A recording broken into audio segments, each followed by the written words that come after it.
Jimmy Z Show.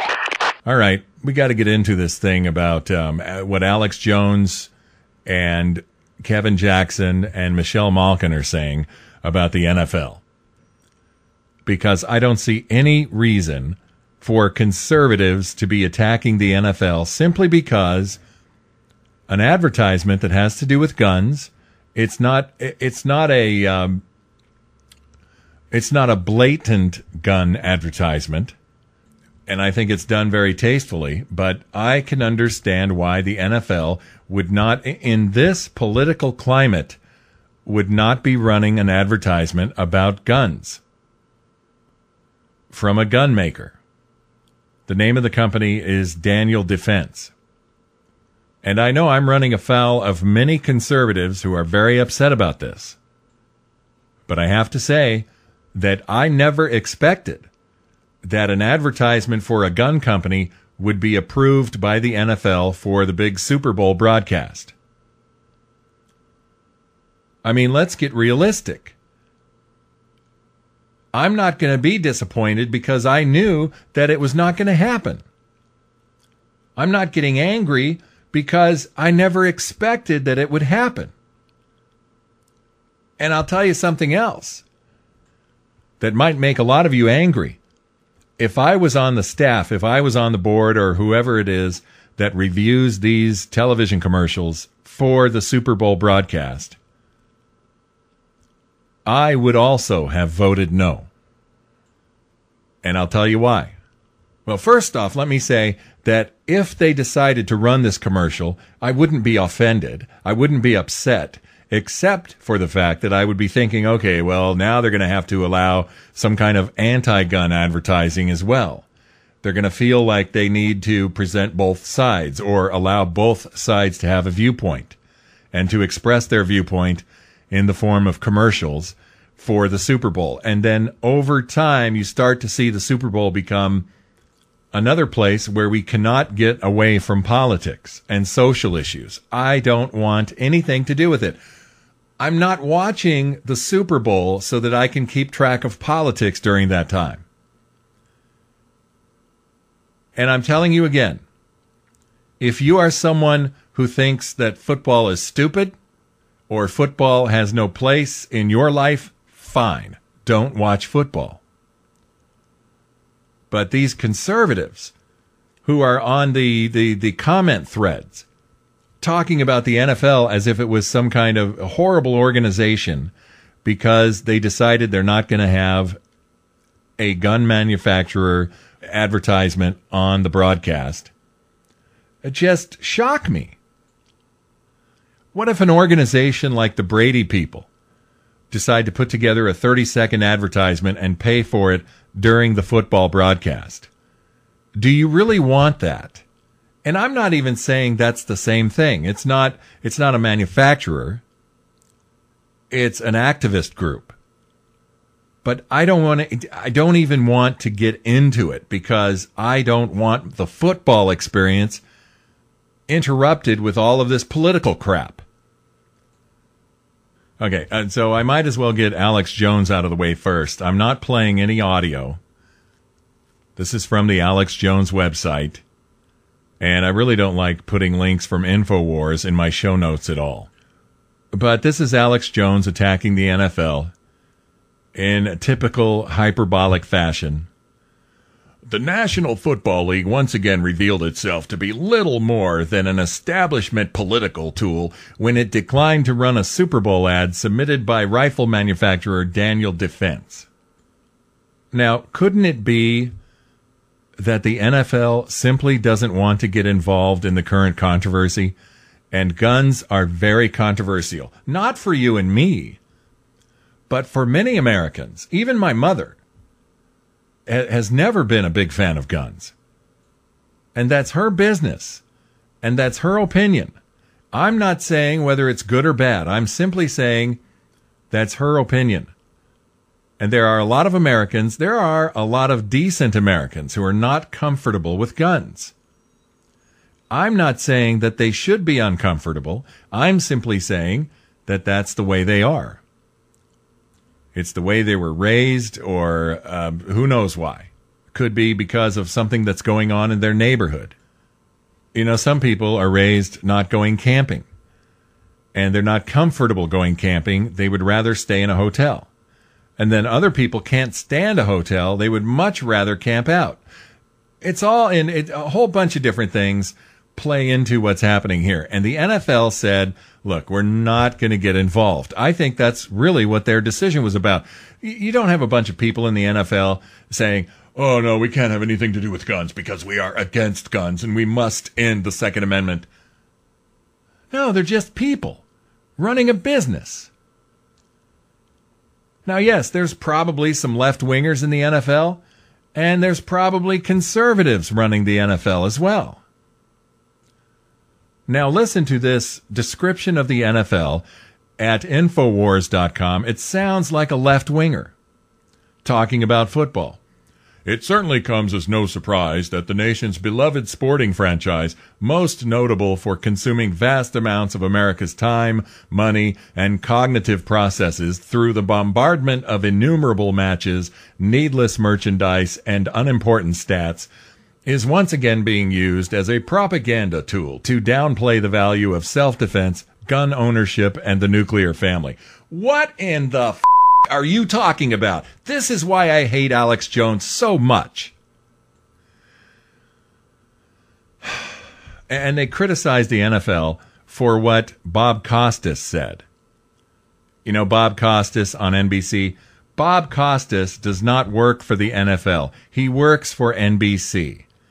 Bob Costas is a jackass. Bob Costas was speaking out against gun rights in some fashion on NBC. It had nothing to do with representing the NFL. So the headline here at InfoWars is National Movement to Boycott NFL Launched. And there is no such thing. This is another reason why I can't stand InfoWars and Alex Jones in particular. This is completely dishonest. There is no movement to boycott the NFL. The article doesn't talk about any such movement. It simply closes with this. If folks can't rid themselves of the illusion of freedom the NFL has put up, which I don't even know what that means. What does that mean? The illusion of freedom the NFL has put up. It's a game. It's a freaking game. And the guys get paid a lot of money, I realize that, and the tickets cost an arm and a leg. But it's a game. It's not any kind of illusion of freedom. It doesn't have anything to do with freedom or the nuclear family or any of that crap. It's football. Leave it alone. I can't believe they wrote up something about the nuclear family. What was that again? Oh, yeah, the NFL is once again being used as a propaganda tool to downplay the values of self-defense, gun ownership, and the nuclear family.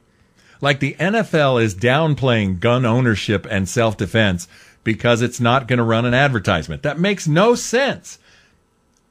It's ridiculous. This is what Alex Jones is like. Now I am tempted to play some of what the stupid bastard is saying, just so I can hear it. I've not heard it.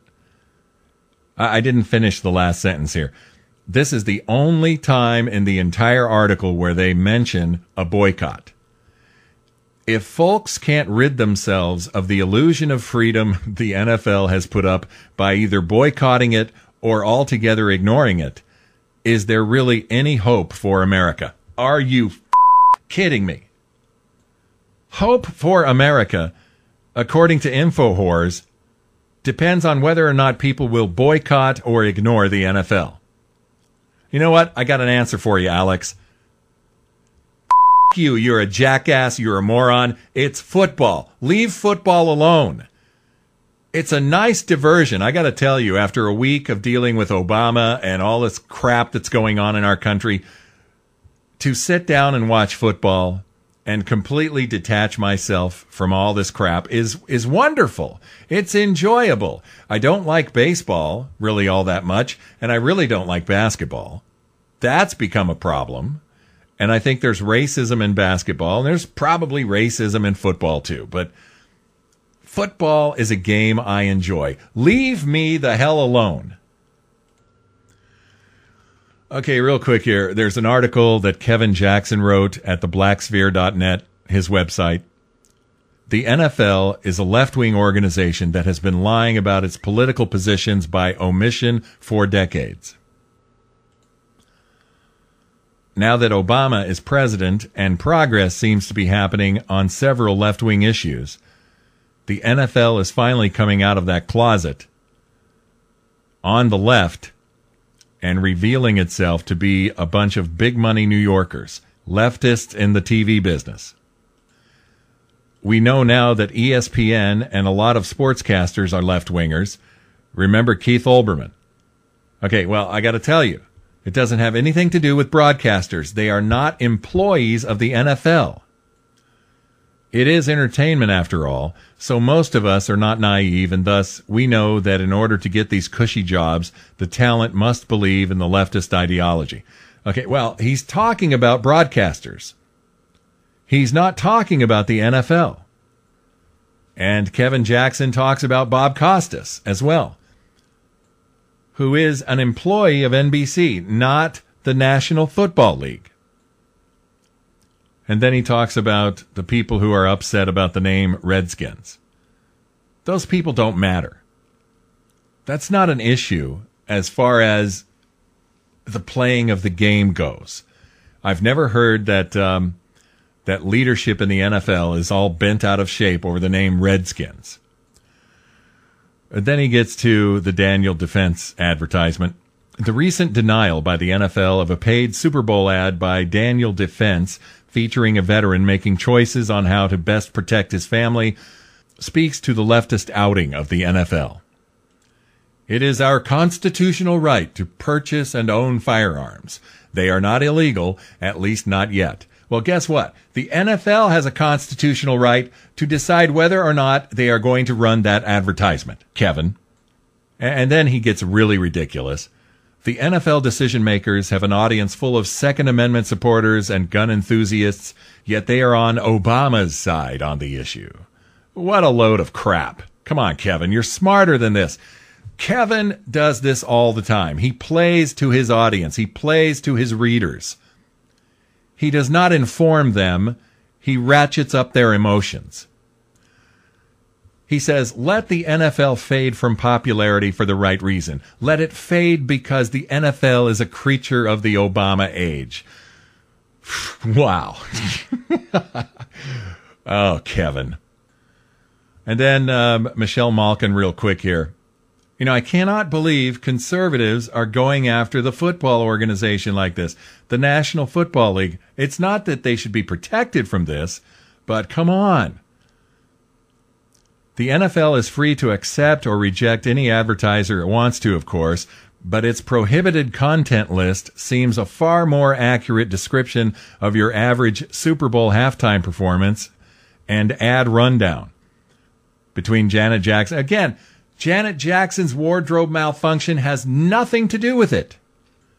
And then she talks about comedic violence in some of the ads, where someone in an ad might get electrocuted. It doesn't do anything for me, but whatever.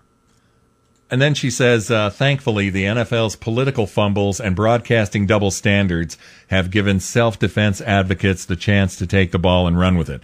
That's what I think this is about. Daniel Defense probably knew that their ad was never going to be approved. And so they knew that once the ad was denied, they would be able to use that denial and get a lot of publicity. Job well done. The Jimmy Z Show.